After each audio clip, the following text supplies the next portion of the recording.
myself again. But it's the only way you're ever gonna learn. You look back and it's all in the past. I'm dwelling on that. Good evening and welcome to NUFC Matters. It is Thursday night and as always I am joined by Malcolm MacDonald and John Gibson. Good evening, lads. Good evening, Steve. Hi, guys. Hi, Malcolm. Good to see you. And just to let you know, guys, I am sporting my Fairs Club 50th anniversary T-shirt, which I've been sent, my polo shirt, sorry, that I've been sent by Bill Gibbs.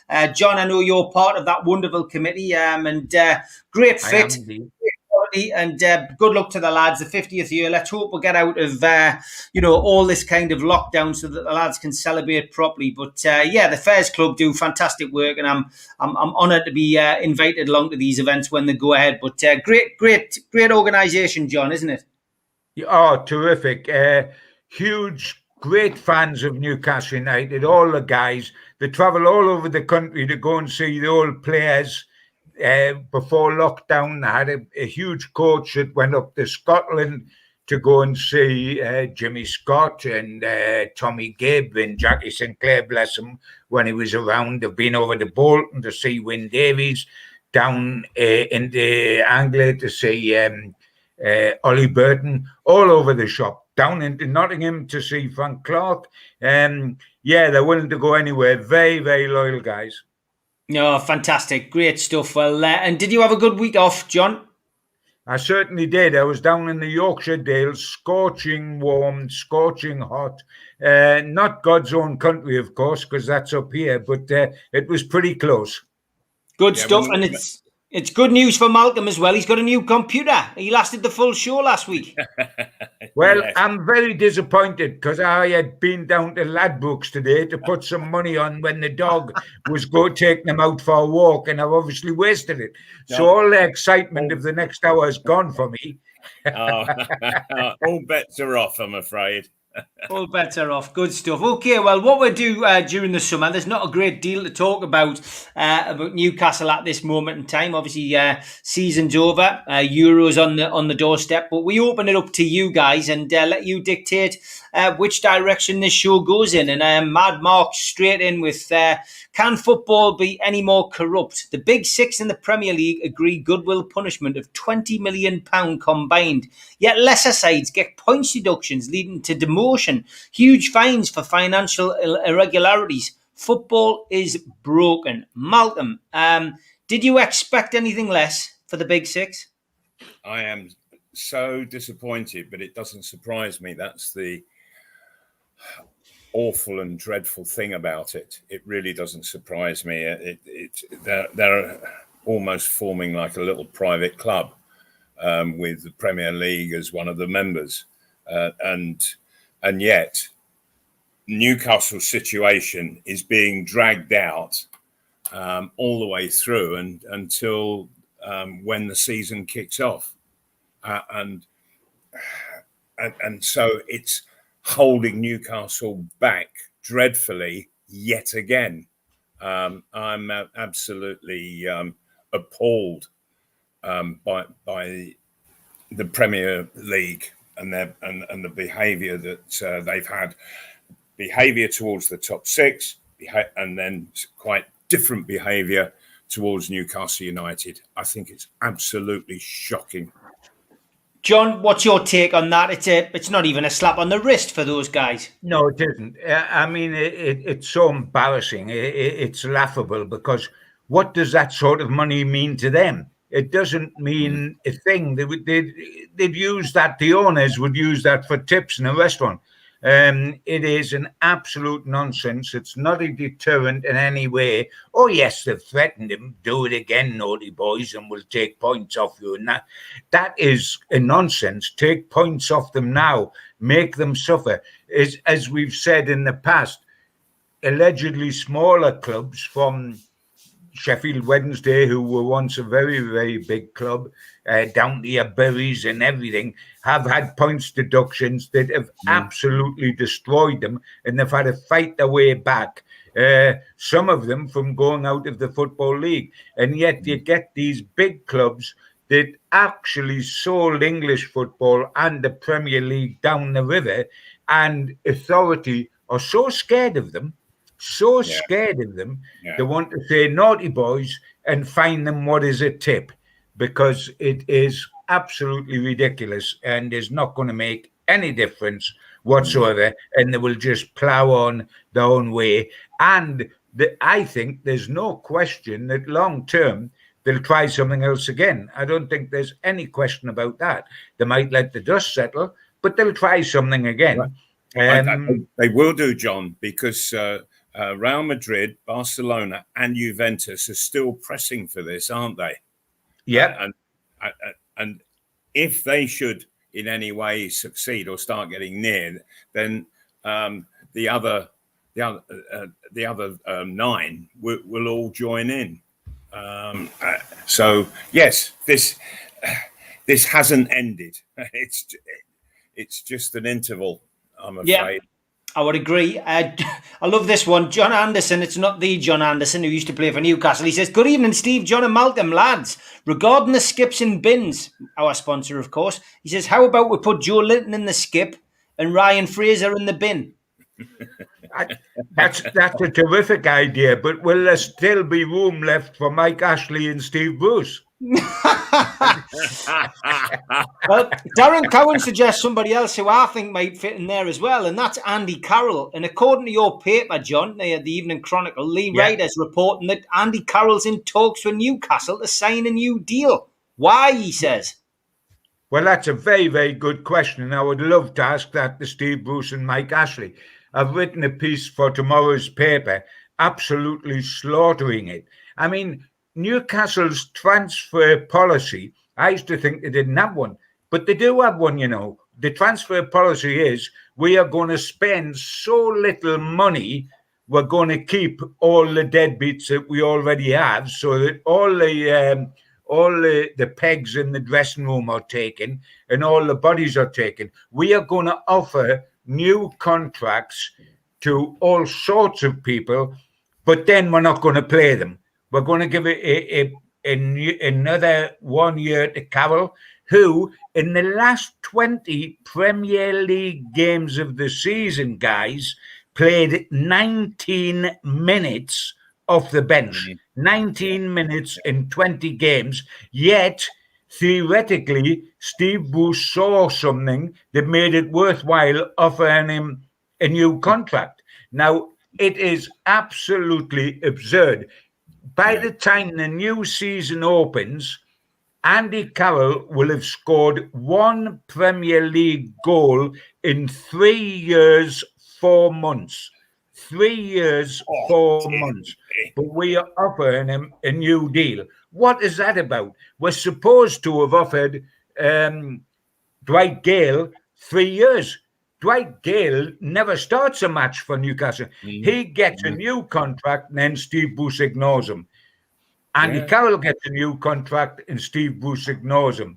Matty Longstaff gets a contract and Steve Bruce ignores him. What are we doing? Are we trying this summer to improve the team, or just leave it where it was with the same guys that won't start games in the club, taking pegs and blocking room for somebody else? Have we not got the courage to say, let us clear out Carroll, let us clear out Muto, maybe let us clear out Dwight Gale, certainly don't give him 3 years, and then go and get somebody worthwhile. But of course, why they don't do that is because they haven't got the financial clout, or Ashley won't allow them to have, to replace them with good players. Another point, what surprises me is, without going on too long, guys, we have got so many centre-backs.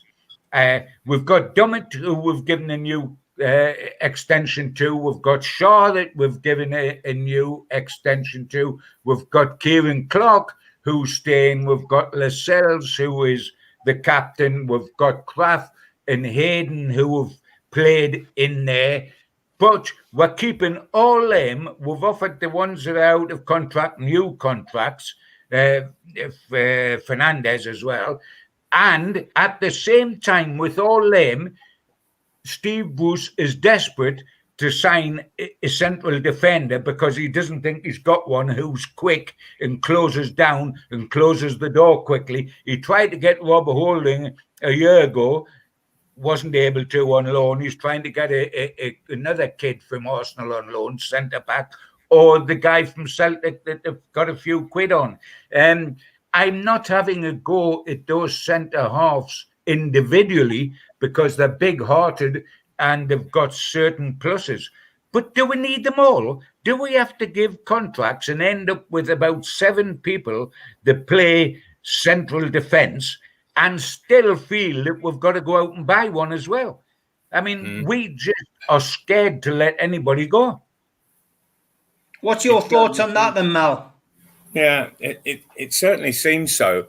But also, I understand that the money put into the transfer kitty by the owner for Steve Bruce is £12 million. Well, when you think that in the last month of the season, Newcastle jumped from 17th to 12th, 5 places. Now, and it's incremental. The higher in the league you are, the more money you get. Well, in those 5 places, for heaven's sake, Newcastle United got more than £12 million. So Mike Ashley has pocketed a nice, healthy sum. Thank you very much, and left Steve Bruce with the tiniest fraction that every other club will have in their kitties to spend on players. We all saw the problems that Newcastle had quite clearly, quite plainly, and if £12 million is going to is going to overcome them, then they're kidding themselves. All I can think is that when Mike Ashley saw Newcastle jump 17th to 12th, he just went, "Thank you very much. I'm going to bank the money and get out of here." Yeah. The interesting thing as well, Malcolm, is that if Bruce decided or Ashley decided that they've got to cash in on players, they've got to boost that 12 million in the transfer market. I mean, the one bloke that would probably bring a few quid that we desperately do not want to leave is Alan Saint-Maximin. We want to put better players with him, not sacrifice him. Now, I said last week that if Bruce had any courage, he would get rid of Joe Linton and Shelby. I said in the Chronicle last week, and it caused quite a stir, most of it in my favour, I may add. And you would definitely do that because one might be a record buy and one might be a current skipper with Lascelles out. But neither of them, in my humble opinion, are good enough. Joe Linton's record speaks for himself. Shelby's yesterday's man, not today's man or tomorrow's man. But then again, so if you had courage, you would move them out to create space and get them off the wage bill, etc.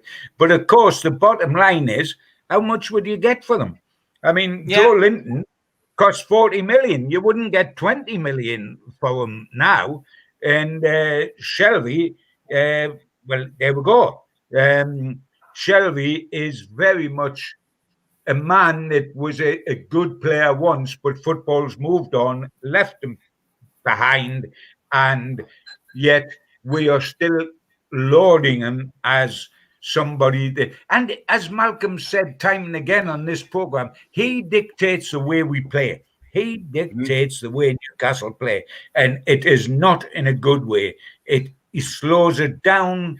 And by the way, when they've got the ball, whoever they are, we've got no chance to go past them as if he's not there. And he's blowing out his exhaust pipe of the car before anything else happens. I'm sorry, yesterday's man, Joe Linton, wasn't even yesterday's man. He's nobody's man. But we've got to do some. I mean, Malcolm, you were a striker. You know what it takes to be a striker. At this given moment, we have got Joe taking aside Callum Wilson, who's our big redeemer. We've got Joe Linton, nowhere near good enough. We've offered a new contract to Gale. Is he good enough? We've allegedly offered 1 year to Carroll. Is he good enough? Certainly not. We've got Muto still to get rid of. We are clogged up with strikers, none of whom outside of Callum Wilson are anywhere near Premier League level. We've got to stop hoarding them. When I was a little boy, when I was a Callow youth, I used to save cigarette cards. Steve Bruce saves centre halves and players like I used to save cigarette cards. I've got them and I'm not going to give them away. I wonder if Steve Bruce swaps them in the school playground. I bet if he did, it was a bad deal. He would end up with the clown, and everybody else would end up with the top ones. But at the same time, John, and I couldn't agree more with all that you've said. You've just named all those forwards. There isn't a partnership amongst them. No. You know, when I played, I had the partnership with John Tudor. It really worked well. I had at Arsenal. I had a partnership with Frank Stapleton. You know, and you have that ability to dovetail and work together. And I don't see anybody at Newcastle, any two forwards, whoever they play, trying to create that partnership with an understanding of each other and how they should play and what kind of service do we need. So, you know, because if I were in the Newcastle dressing room, I would be saying to Shelby, you don't play the pass that you want to play. You play the pass I want. And then let's see what happens from there. But I don't think anybody talks to Shelby. He just gets away with absolute blue murder. And you can't have a successful forward line when all they're actually getting is 60-yard passes. It's nonsense, because once they get the ball, if the passes come 60 yards, for heaven's sake, there's no support to the forwards. You know, you watch the game these days, and it's short passing from the back four through the midfield, and then into the forward line. But the midfield's right there; they're right there supporting, and so they can knock it around the penalty area. And when the moment's right, you get the crossing, and there's people in the box. How many times have we seen a cross go into the opposing penalty area and there is one solitary forward with 3 or 4 defenders all around him? So, you know, and Shelby, he's actually still in his own half, having knocked a 60-yard ball, for heaven's sake. And if you're keeping all the same players, it means they're going to be playing exactly the same way next season. Absolutely. And good enough. The frightening thought as well, Malcolm, the frightening thought as well, and you're absolutely correct. We haven't got a partnership for Callum Wilson. But what is really frightening, I mentioned all those strikers who are still currently on Newcastle United's books. But the fact is, this team, as things stand at the moment, are going to be worse off next season because our second top scorer, Joe Willock, is not coming back. The only guy that scored goals outside of Wilson was Joe Willock, and we've lost him. So he scored 8 goals in half a season. Now, who's going to do that for us next year when Joe Willock isn't here? So there is a problem that not only Malcolm, at this moment, are we going to be playing the same as last season, but technically we're going to be worse off, because what would have happened in the second half of the season if Willock hadn't been here? Yeah. Couldn't agree more. But also, John, that even then, Willock was coming off the bench in the earlier goals that he scored. He was coming. Yes, he was. and then scoring. You know, they didn't have the confidence to actually start him, or they didn't have the ability to get the side organised in such a way that Willock became a part of the midfield framework. And again, you know, what I noticed when Willock did start, that he looked forward and he looked to be playing with the guys in front of him, and he didn't give one toss about Shelvey. He wasn't looking for the ball from Shelvey. Let Shelvey knock those long balls, but Willock, he was making as much from those long balls of Shelvey as he could by getting in and becoming the second forward. Now and again, he was the third forward, but he got his goals by getting his timing right, coming into the box just that little bit late, and getting onto knockdowns and stuff. Great. So there wasn't, but Shelvey wasn't even bothered about looking to forge a partnership with Willock at all.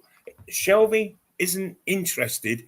In fact, what he does is when the Longstaffs have played in the middle with Shelvey has actually looked to make them look stupid.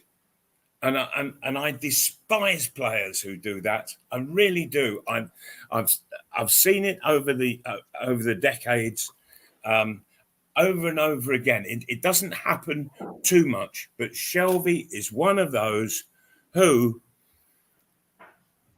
doesn't look to play with a partner as such in the middle of the park.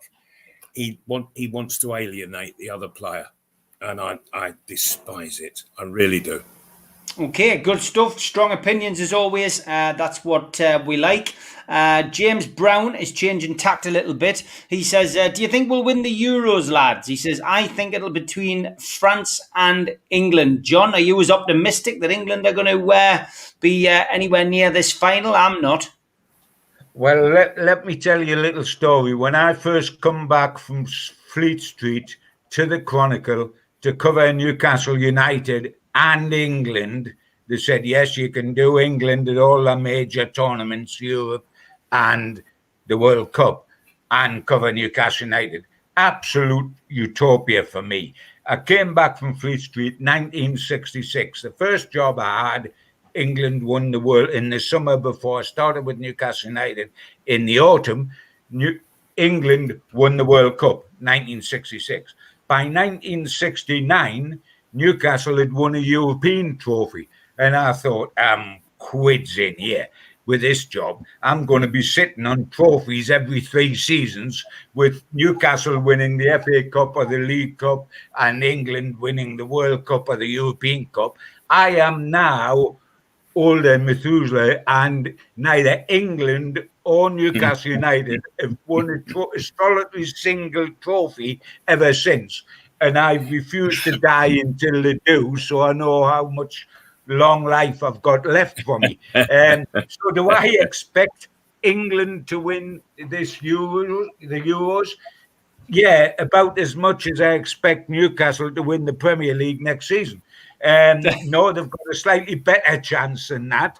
But we've had it all, haven't we? Since we had England winning the World Cup, we had the great opportunity when Bobby Robson in Italia 90 took them to the semi-final of the World Cup. Still our best performance away from home. Southgate in Russia did the same thing. We had Euro 96, which is one of the most wonderful tournaments, incidentally, I've been to, which is the European tournament like the one now. Because remember, that's when Football's Coming Home was sung on the terraces. I mean, your hair stood up on the back of your neck when you went to Wembley, and the whole crowd started singing that. And Shearer was scoring goals all over the place. Gaza was taking the mick out the Scots, flicking it over the head and putting it in. We didn't win. Bobby Robson with England Italia 90, we got to the semi-finals. We didn't win. We lost on penalties. We've had the golden generation of Lampard and Gerard. etc., etc. We didn't win anything. This is another golden generation because we've got wonderful, wonderful young players like Foden and Jack Grealish, and I adore watching both of them because they can play. And I mean, Foden thinks he's Gaza. I mean, actually, it's Grealish that thinks he's Gaza, but Foden's got the haircut. He's got the blonde haircut already.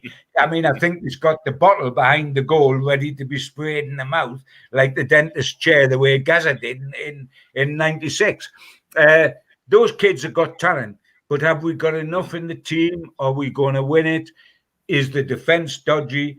Not necessarily because Maguire's out, because he can be dodgy himself. So it doesn't matter if he's in or out. I've got a feeling we might just flatter to deceive. I think we'll go a fair distance, and it's a home tournament for us, isn't it? Yeah. My worries. Let's start properly.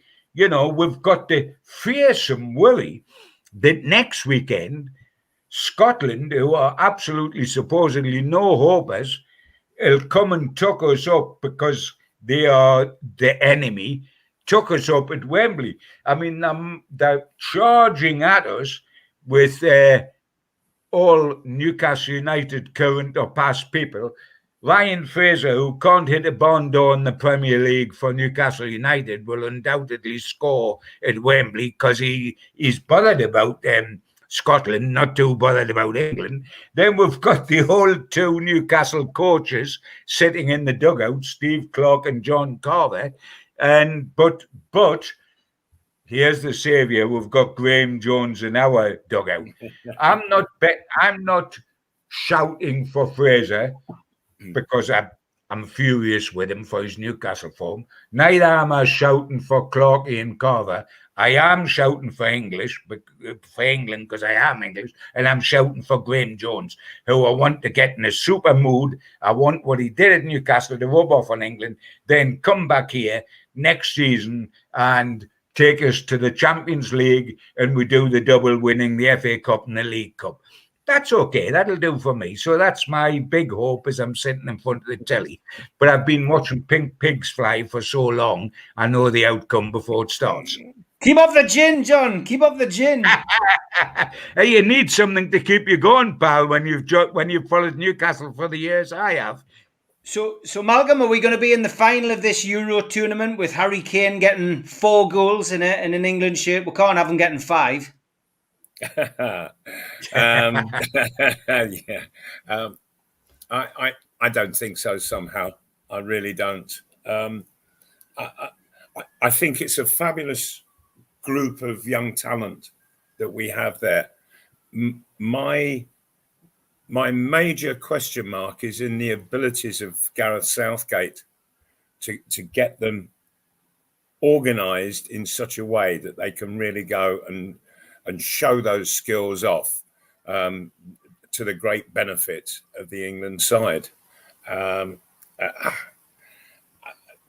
I just find something completely unconvincing about Gareth Southgate, I'm afraid, and if I'm finding that generally, I just have a feeling that if I were in the dressing room, I'd be finding him exactly the same in there as well, and so I'm just not convinced at all. I would love them to really surprise me, but I don't think I will be surprised.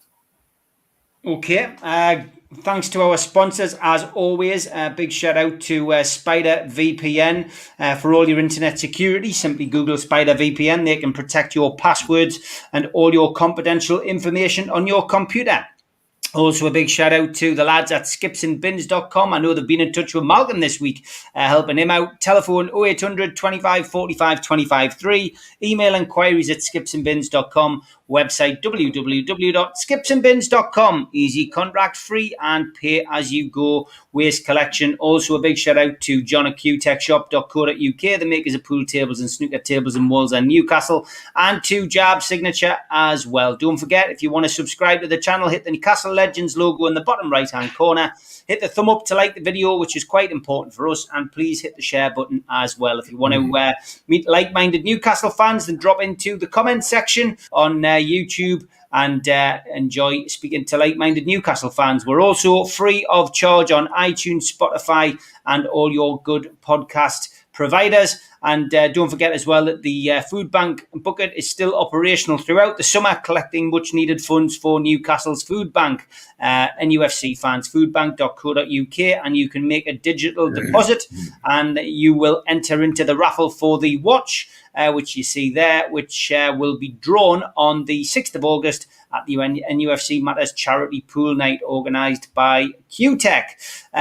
Just a little heads up as well as to what's coming up over the next couple of days. I will be back, of course, tomorrow night, 5:30, with the guys, the Fab Four. There will be me, Mitch, Steve Hasty, and Keith Patterson talking all things NUFC and NUFC TakeOver. Some rather badly fitted mullets there, John from Jab, who does our flyers, and especially on me. And Saturday, 12 o'clock, Mick Lowe's will be back, looking ahead to the Euros and talking about any Newcastle United news that we have to tell you about. So back on to your questions. And Mr. Anderson has a question for Malcolm. He says, could you ask Supermac what was the best football pitch he played on? He says, I watched the West Brom goal he scored, and what a pass it was.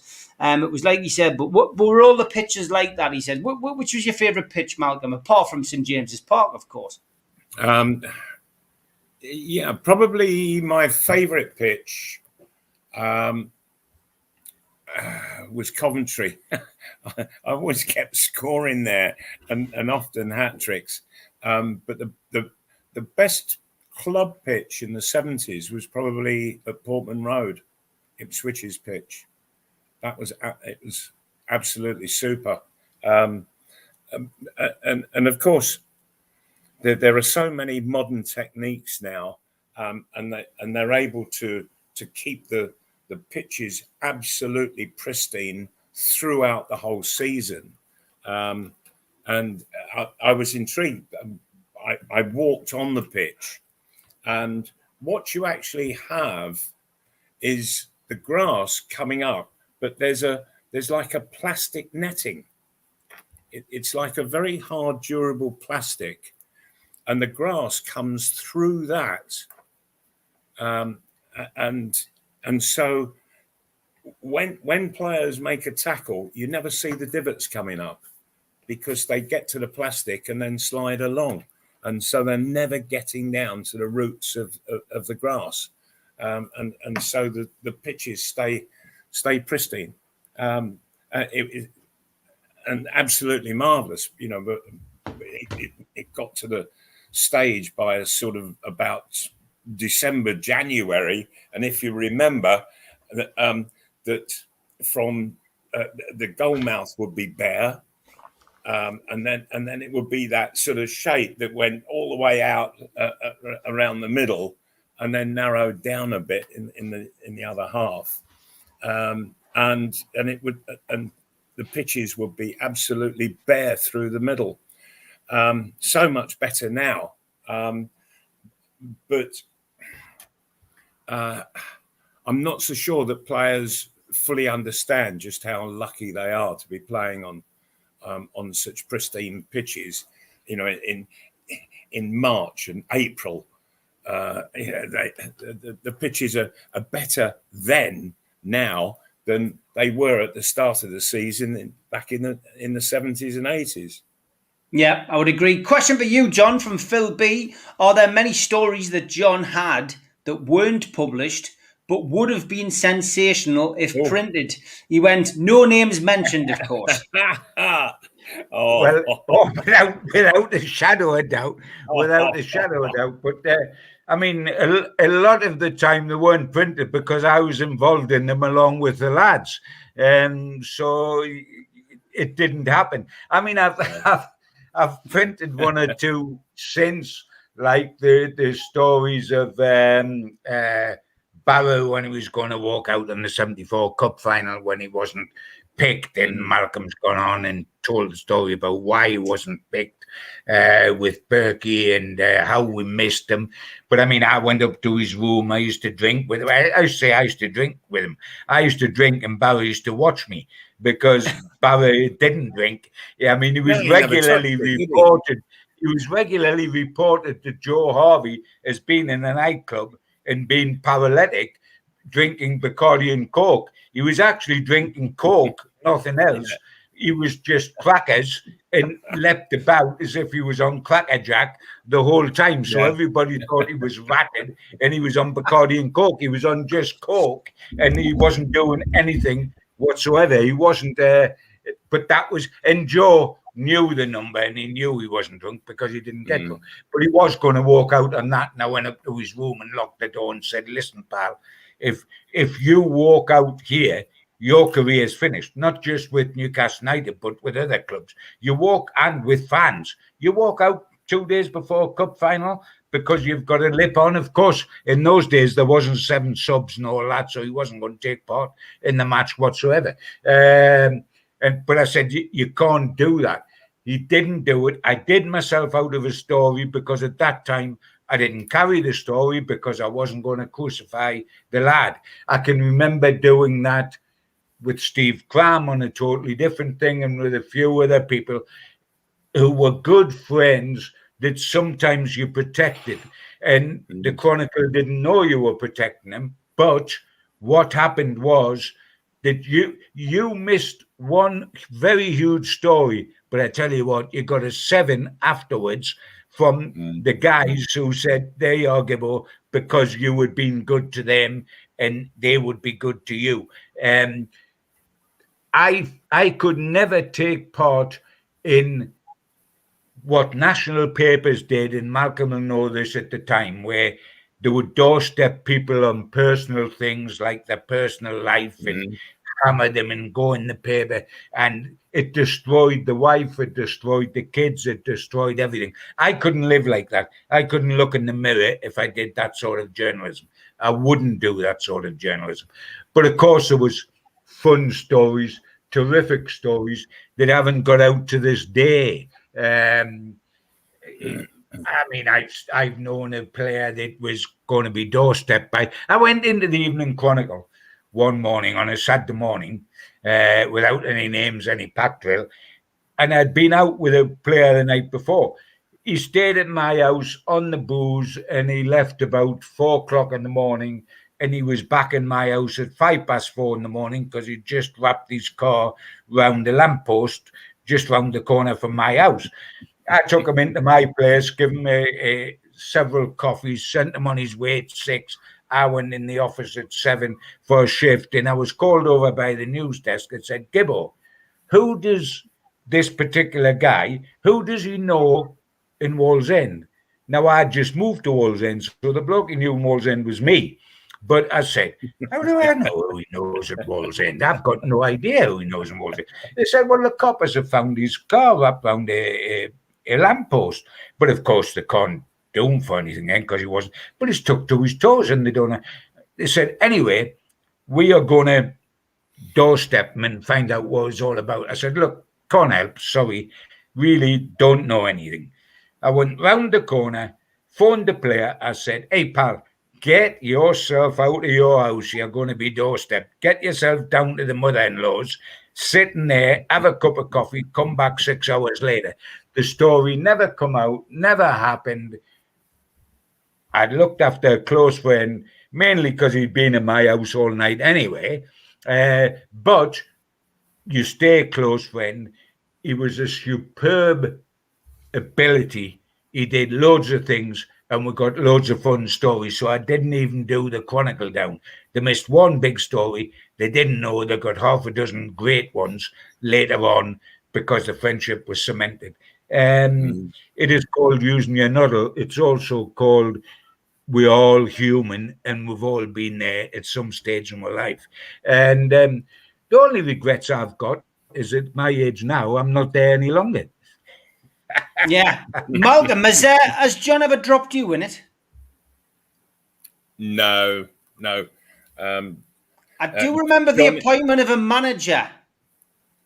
Sorry? I do remember the appointment of a manager. You're going on about Gordon Lee, aren't you? But I didn't mind. That's all. Honestly, he was an absolute utter idiot. He really was, and he did the worst thing that a manager can ever do. He had a group of favourites and another group who he disliked, and let them know that they were disliked by him, and some of the things that he did were absolutely brutal, and people like that shouldn't have that power of being a football manager over human beings. So when he was appointed, you weren't in the country, Mal, were you? And Gibbo rang you up just for people who haven't heard that story. Do you want to tell it? Oh, right. I see where you're going now. In the summer, I didn't like having a long rest, a long time without playing, and so I used to sort of take a temporary transfer to clubs around the world, and I was playing over in Johannesburg for a side called Lusitano that played at the fabulous Rand Stadium there in Johannesburg, and I played there for a couple of months, and it kept me fit, it kept me sharp, and it's as good as going away on holiday as well, because it was a fabulous time. You know, we spent a week down at Cape Town and what have you. Absolutely brilliant, and so we used to train in, because it was they were part-time players over there. They used to train in the evenings, and so I was just having a rest, laying on the bed in my hotel room in the afternoon, and the phone went, and I picked it up and thought, oh no, the new internet, John. He didn't do that. He didn't do that when he picked it up, but he's doing it now. Yeah, he's all right. He's still here. He's made a recovery. Well done, Mal. He said, "Have you heard the news?" And I said, "No, but do tell me." He said, "Well, Newcastle have appointed the new manager," and I said, "Oh, really? Go on, tell me, John." He said, "I'll give you 3 guesses." And I said, "Brian Clough." And he said, "No." And I said, "Bobby Robson." He said, "No." And I said, "Oh, please don't tell me they've appointed Jackie Charlton." And he said, No, not Jackie Charlton. I said, "Well, I give up then." He said, "They've appointed Gordon Lee." I said, "Gordon who?" The headline the next day in the Evening Chronicle, the back page headline in the biggest black print you have ever seen, was "Gordon who?" ? And underneath it says Supermac in Johannesburg.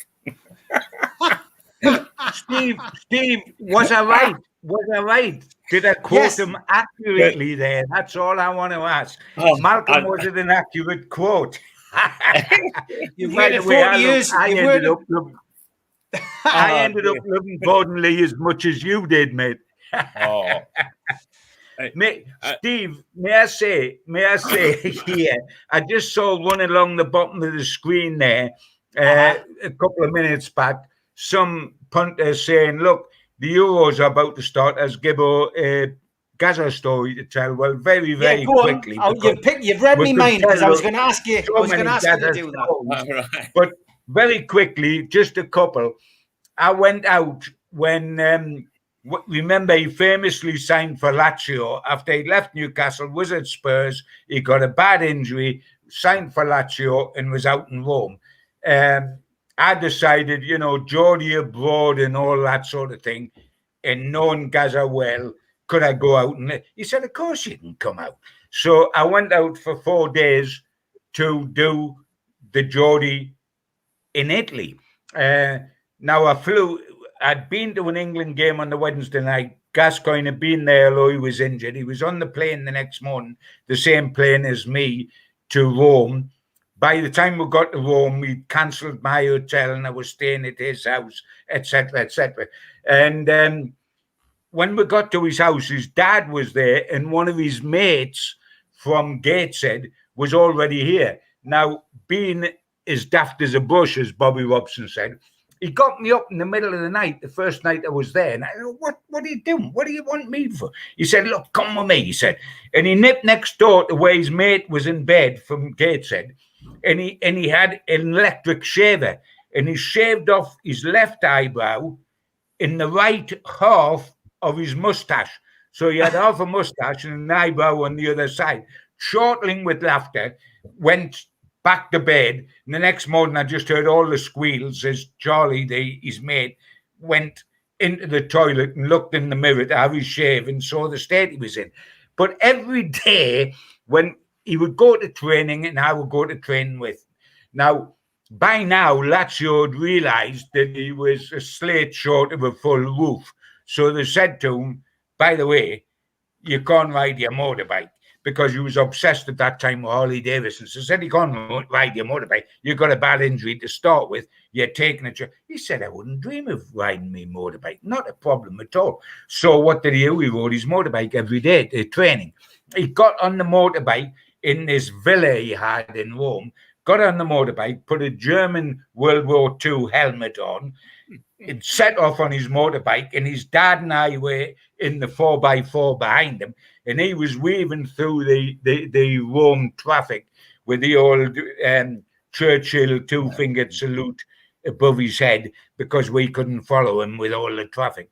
You would fly into a petrol station just round the corner from the training ground of Lazio, jump off his motorbike, take his tin hat off, put it on the handlebars, jump in the back of our car, and arrive with Dad driving into the training. End of training, out, back to the petrol station, on the motorbike, tin hat on, through the crowd, Churchill salute, eventually drops down towards his house, and he's shown off as he's approaching the villa. He's got an electronic controller, which opens the huge gates to the mansion, drives straight up this long winding path to the house. The patio doors are open. He drives straight through the patio doors on his Harley Davidson, parks his bike on a white sheepskin rug in front of the fire, switches the television on, which has got a Elvis Presley rock and roll video in it, and sits in the chair with his tin hat on, watching Presley. And he thought he wasn't anything different, that he wasn't short of a full shill, and that was just him. And when I wanted to go home on the Saturday, because the Chronicle thought it was a good idea, and I had our own Gateshead time, and I wanted to watch Gateshead. He persuaded me on the Friday night not to go home and to go with him to the Lazio match on the Sunday, and it was phenomenal. We went in the car to Lazio. You drove down a dip and up the other side. It was bumper to bumper, and all the fans were jumping out their cars and coming over to Gaza and throwing their Lazio scarves in the taxi that Gaza was sitting in. We had Lazio scarves up to our breasts by the time we got to the game. I've still got a dozen of them thrown in the loft back at home. That he said, there you are, Gibbo, get rid of them for me, mate. And he was absolutely adored. I mean, he couldn't speak English. He could only speak Geordie, but yet he knew pidgin Italian when we went to restaurants, and he talked to little kids in in Italian, and he was loved by the people there and by the players there, not the manager. The manager started off looking like Brian May out of Queen and ended up looking like you, Steve, bald as a coot, because he was tearing his hair out at what Gaza was doing. But a lovely, lovely man and lots of fun. And Euro 96, 25 years ago, was his tournament, as well as Gaza Mania from the World Cup 90. And we're not going to dwell on it, but it's a shame what's happened to the lad since, and I wish him all the best. He's a lovely man, and he was a genius as a footballer. Absolutely. He's a nightmare to work with now on occasions, as you and I know, Steve, because we've done it, and it can No be. comment. And I mean, I used to look like 25. Now I look as if I've had a heavy paper around, and it's just since I did the last show with Gaza. But there were fun days and good memories. Great stuff. David Robinson says, does Malcolm keep in touch with Stuart Barraclough? On his day, he was a hell of a winger. I saw him playing for Bristol Rovers once, and he was still like lightning. I'm not specifically in touch with Stuart Barraclough, but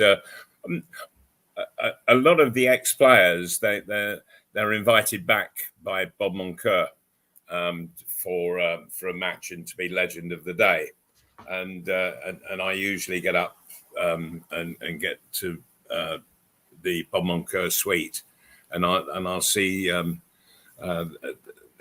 old teammates there after the match, and Barra was there one time, and so it was nice to catch up with him. He does ever so well for himself. He has a very successful market stall in Barnsley Market, and so good for him. When I was a teenager, I used to do exactly that. In particular, I used to sell bananas with huge hands, not my hands, the bananas, so it's really good fun, and it's kept Barra looking at, wow, ever so young still, and he really looks well and is well, and he was always a lovely lad.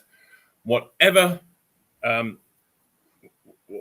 was going on, he would always have a smile on his face. The only time that I saw him lose it was when he was told he wasn't playing in the 74 Cup final.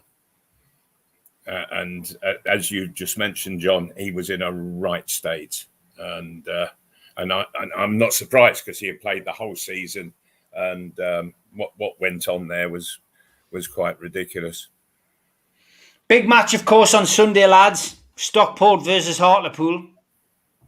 I mean, England versus Croatia. England versus Croatia. But yeah, good luck. Good luck to Hartlepool. It's hey, it'd be great to see them. Yes. I mean, they're doing it the tough way, but yeah, good luck to the guys. It'd be nice to see them. It's a real tough game that they've got. Oh, Stockport away, on Sunday. But yeah, good luck to the guys. Looking forward to seeing what happens there.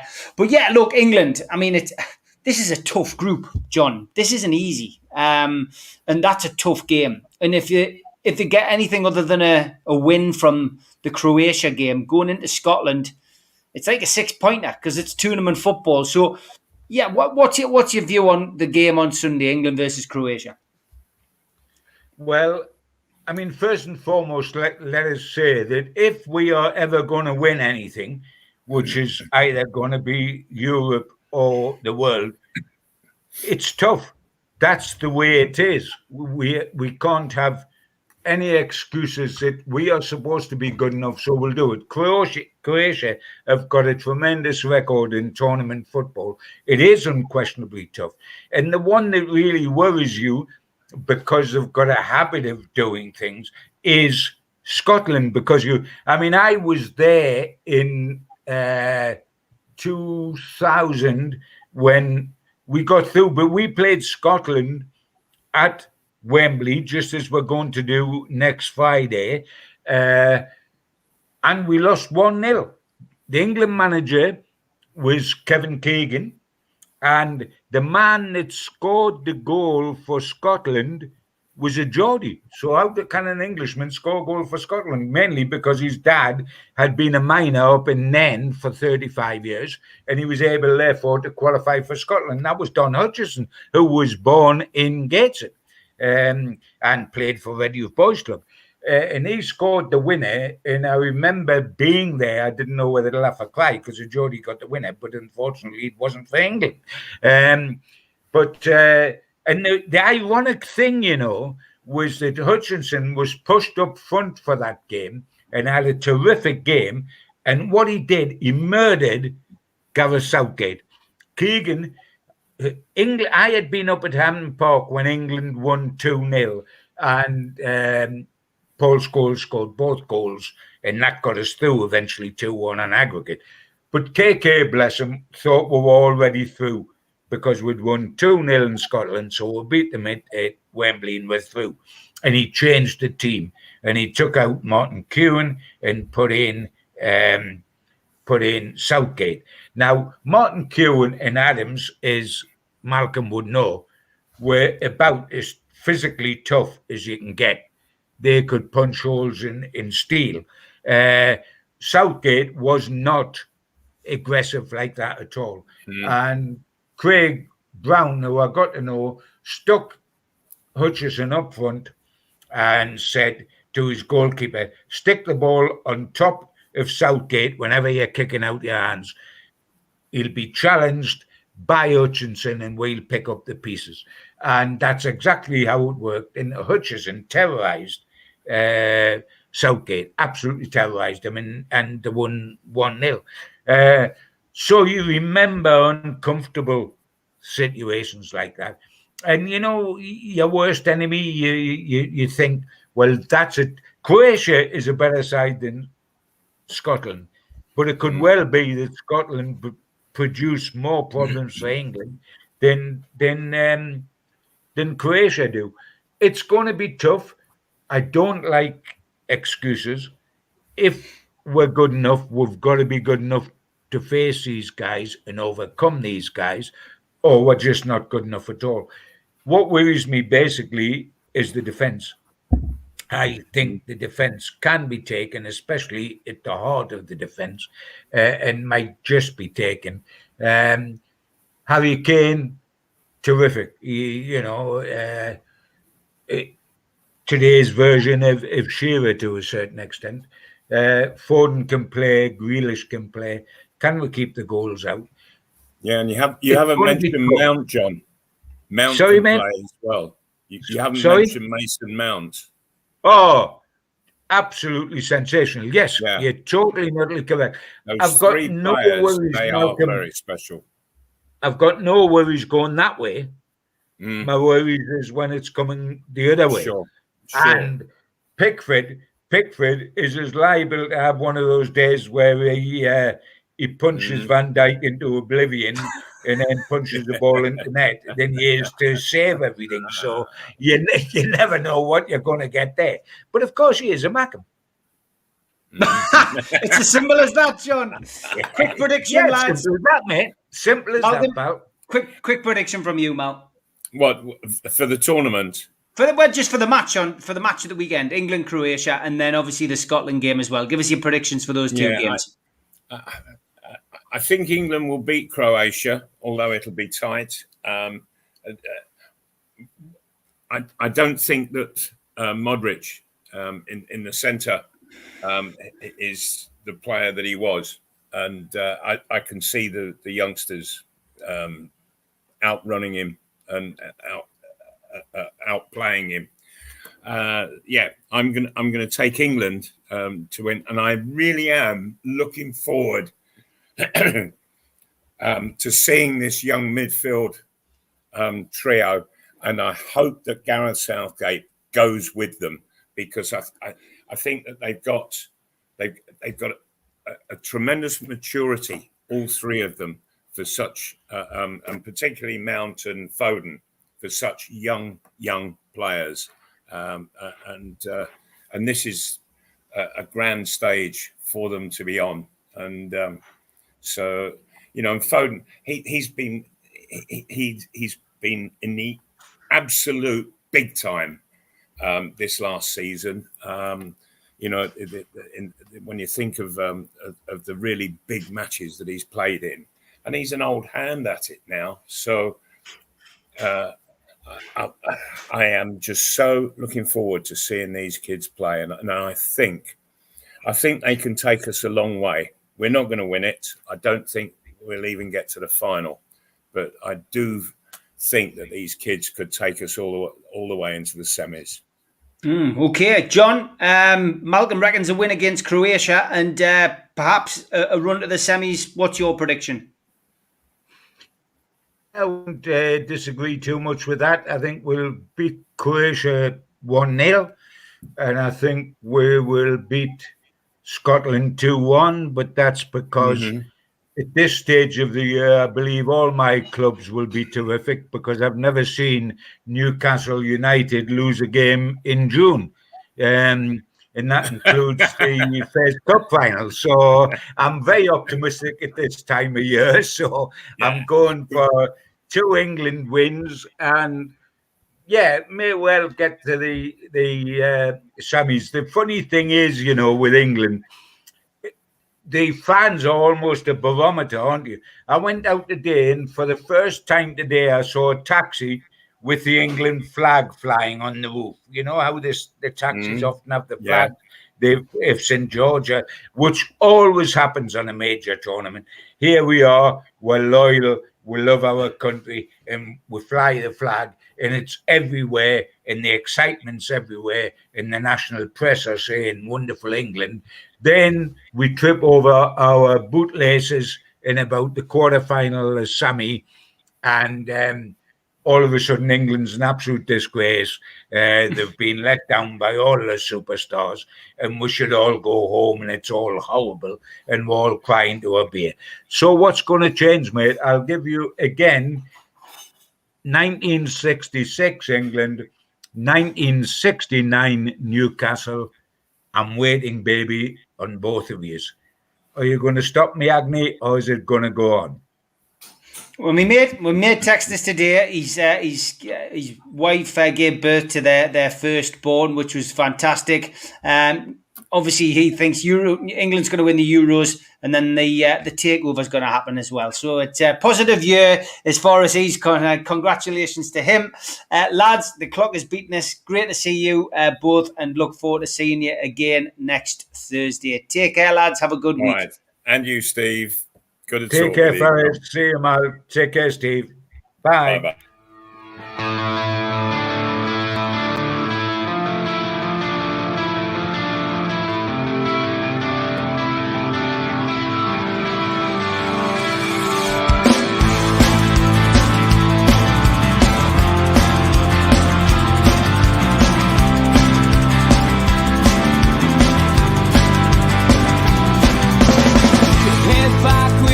Attack. It feels like I've been talking to myself again, but it's the only way you're ever gonna